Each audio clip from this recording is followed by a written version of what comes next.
Alkisah dahulu kala ada seorang kepala desa yang mempunyai seorang putri yang sangat cantik. Kecantikannya membuat seluruh pemuda di desa tersebut menaruh hati padanya. Airi, begitulah nama yang diberikan oleh orang tuanya kepada putrinya itu.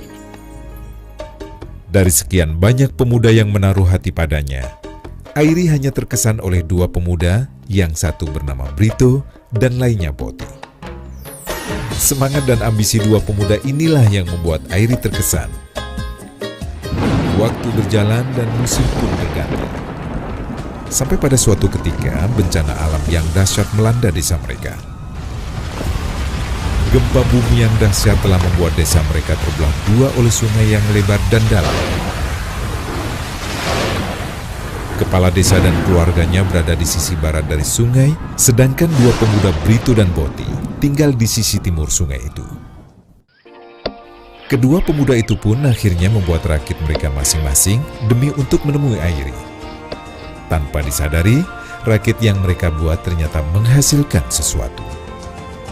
Mereka mendapatkan banyak imbalan dengan mengantarkan penduduk desa yang ingin pergi menemui sanak saudara mereka ke sisi desa yang lainnya. Waktu pun berjalan, pada tahun yang akan datang usia Airi mencapai 18 tahun. Dan sesuai dengan tradisi desa itu, gadis yang sudah berusia 18 tahun harus memilih calon pendamping hidup.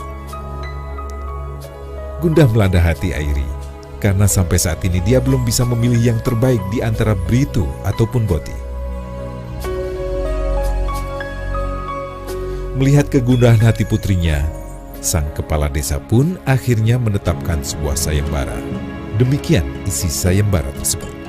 Barang siapa berhasil mengumpulkan 1000 tail emas dalam 1 tahun, maka dia berhak menikah dengan putrinya.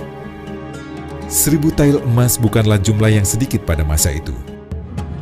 Brito dan Boti pun pusing 7 keliling melihat persyaratan yang sangat berat itu. Terbayang di mata mereka, harus ribuan kali jasa mereka menyeberangkan penduduk desa, baru mereka bisa mendapatkan 1000 tail emas itu. Mereka pun bekerja dengan lebih giat lagi.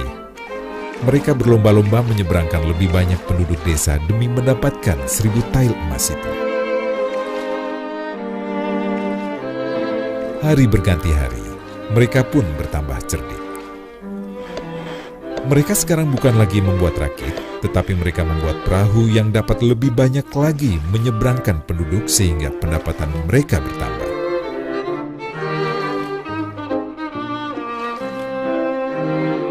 Brito berpikir bahwa ia tidak bisa bekerja keras mengandalkan diri sendiri seperti ini terus. Setelah menghitung-hitung, dia merasa tidak akan mampu mengumpulkan 1000 tail emas itu. Karenanya, ia harus bekerja pintar dan mempunyai sistem yang baru. Akhirnya setelah berpikir keras, Brito mendapatkan ide. Dia akan membangun jembatan yang akan menghubungkan desa yang terpisah itu dan dia akan menghasilkan banyak uang.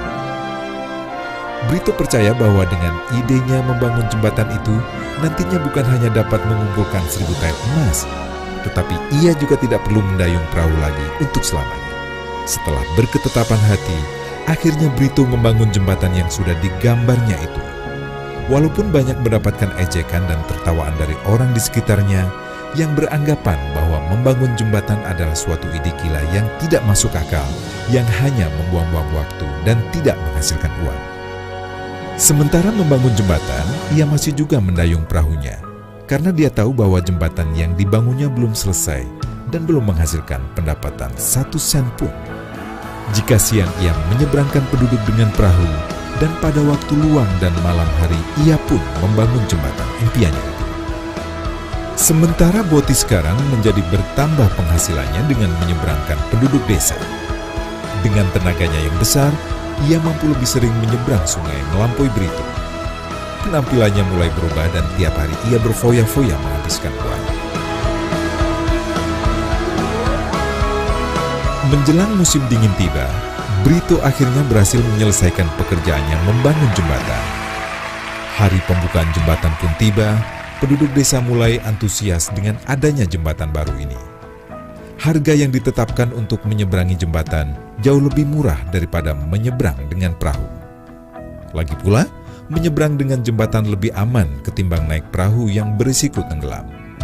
Jembatan yang dibangun Brito berfungsi dengan baik. Setiap hari penduduk harus membayar untuk melewati jembatan yang dibangunnya. Penghasilan Brito pun mulai mengalir. Brito hanya cukup membuat mesin pengumpul uang di gerbang jembatan dan uang itu pun akan diterima langsung. Dan akhirnya, Brito pun telah berhasil lebih dulu mencapai penghasilan 1.000 tael emas yang diminta kepala desa. Sementara Boti, penghasilannya dari mendayung perahu mulai berkurang. Lebih-lebih di musim dingin, ia tidak bisa menyeberangkan perahu karena air sungai menjadi es.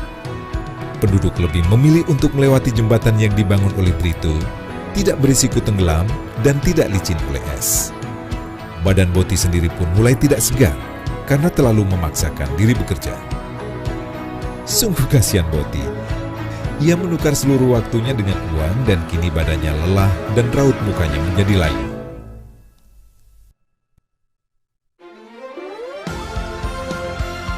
Sekarang musim gugur yang dinanti-nantikan tiba. Akhirnya impian Brito terwujud. Dengan percaya diri yang tinggi, Brito pergi ke rumah kepala desa untuk meminang calon istrinya, Airi. Akhirnya Brito pun menikah dan hidup bahagia. Dengan kondisi bebas keuangan dan bebas waktu, mereka pun hidup bahagia dan berkelimpahan untuk selamanya. Boti akhirnya sadar bahwa ia belum mengambil keputusan yang tepat jika hanya mengandalkan tenaganya saja untuk mencari uang.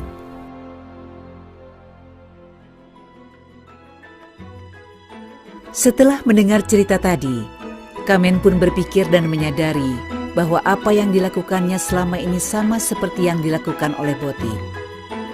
Ia menyadari bahwa selama ini yang dilakukannya adalah menukarkan waktunya dengan uang. Setibanya di rumah, Kamen pun masih memikirkan ucapan Welty tadi.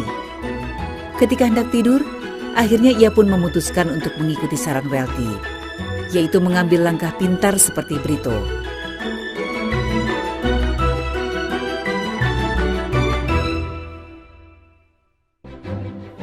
Bagaimana dengan Anda? Cara mana yang akan Anda pilih? Jika Anda belum menemukan jawabannya, coba ikuti pertanyaan berikut ini.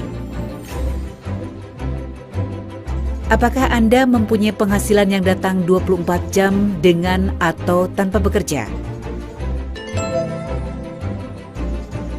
Apakah Anda mengandalkan tenaga Anda sendiri? Ataukah Anda sudah mempunyai sistem yang tepat untuk menghasilkan uang?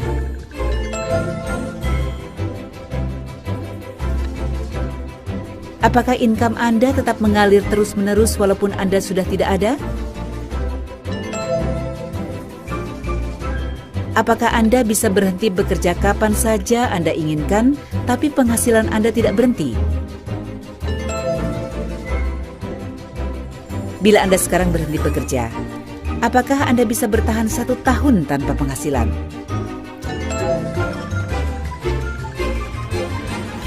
Jika jawaban Anda adalah tidak,